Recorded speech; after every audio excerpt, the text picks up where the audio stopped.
नमस्कार दोस्तों, मैं राहुल एक बार फिर से आप सभी का हार्दिक अभिनंदन करता हूं। दोस्तों, आज मैं आपको बताऊंगा क्या रहस्य छिपा है भगवान श्री कृष्ण के शरीर के नीले रंग के पीछे। पर इससे पहले मित्रों, अगर आपने हमारा चैनल सब्सक्राइब नहीं किया है तो प्लीज़ कर लो मित्रों, क्योंकि ये बिल्कुल निःशुल्क है, बिल्कुल फ्री है। हाँ दोस्तों, इसके लिए आपको कोई भी शुल्क या चार्ज नहीं देना होता। और इसका एक फ़ायदा यह है कि मैं जब कभी अपने YouTube चैनल पर ऐसे रोचक तथ्य या पौराणिक कथा अपलोड करूंगा तो ये सर्वप्रथम आपके पास पहुंचती है बिना किसी रुकावट या व्यवधान की। तो दोस्तों, अगर आपने अभी तक हमारा चैनल सब्सक्राइब नहीं किया है तो कर लो दोस्तों। आइए दोस्तों, जानते हैं इस रहस्य के बारे में। दोस्तों, हिंदू धर्म के अनुसार श्री कृष्ण भगवान विष्णु के 8वें अवतार कहलाते हैं तथा अब तक भगवान विष्णु के 23 अवतार हो चुके हैं। दोस्तों, जब जब इस पृथ्वी पर असुरों का आतंक बढ़ा है तथा अधर्म व्याप्त हुआ है, तब तब भगवान विष्णु ने किसी न किसी अवतार में अवतरित होकर इस पृथ्वी का उद्धार किया है। दोस्तों, श्री कृष्ण के अवतार के रूप में उन्होंने न केवल इस पृथ्वी से पाप के भार को कम किया था, बल्कि भगवत गीता के रूप में प्रत्येक मनुष्य को उसके वास्तविक उद्देश्य का बोध भी कराया था। दोस्तों, प्रेम के साक्षात मूर्त भगवान कृष्ण ने जीवन के अलग अलग पहलुओं को बड़ी ही सहजता के साथ समाज के सामने रखा। अपने मित्र सुदामा को मुक्ति दिलाने से लेकर महाभारत के युद्ध में अर्जुन को उनके दायित्वों का बोध कराने तक भगवान कृष्ण हर जगह और हर समय उपस्थित रहे। मित्रों, अपने बालपन में भगवान श्री कृष्ण ने अपने मित्र गोपालों और गोपियों के साथ अनेक शरारत करी, योम लीलाएं रची।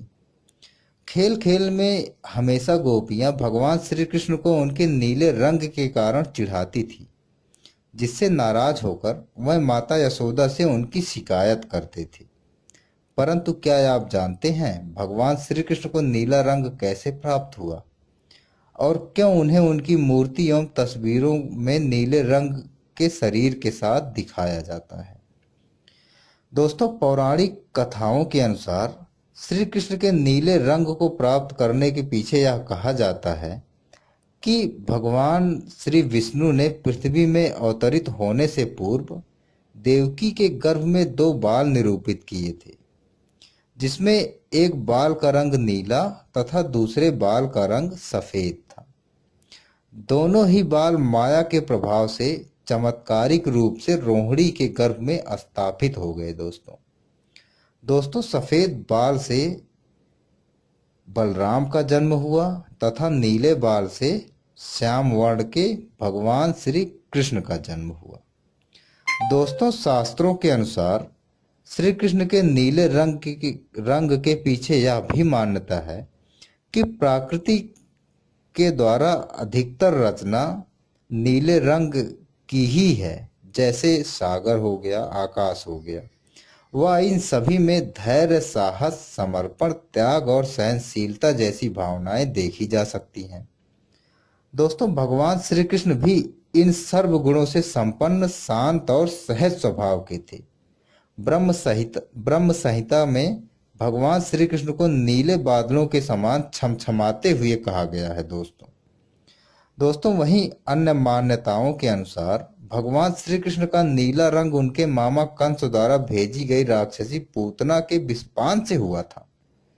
दोस्तों, एक कथा के अनुसार भगवान श्री कृष्ण एक दिन अपने बड़े भाई बलराम और मित्रों के साथ गेंद से खेल रहे थे। तभी कृष्ण के द्वारा वह गेंद यमुना नदी में जा गिरी। दोस्तों, उस गेंद को नदी से निकालने के लिए भगवान कृष्ण ने यमुना नदी में छलांग लगा दी। दोस्तों, यमुना नदी के अंदर कालिया नाग रहता था तथा वह इतना विषैला था कि उसके प्रभाव से पूरे यमुना नदी का जल काला हो गया था। दोस्तों, जब भगवान श्री कृष्ण गेंद लेकर यमुना नदी के ऊपर आ रहे थे तो बीच में ही कालिया नाग ने उन्हें देखकर उन पर हमला कर दिया। दोस्तों, कालिया नाग को युद्ध में परास्त कर भगवान श्री कृष्ण गेंद तो वापस लेकर आए, परंतु कालिया नाग के विष के प्रभाव के कारण उनके शरीर का रंग नीला हो गया। दोस्तों, तभी से भगवान श्री कृष्ण के पूजा में, उनकी मूर्ति और तस्वीरों में भगवान श्री कृष्ण का रंग नीला दिखाया गया है। दोस्तों दोस्तों अगर आपको ये कथा, ये रोचक तथ्य अच्छी लगी है तो लाइक करें और इसे अपने दोस्तों के साथ शेयर भी करें।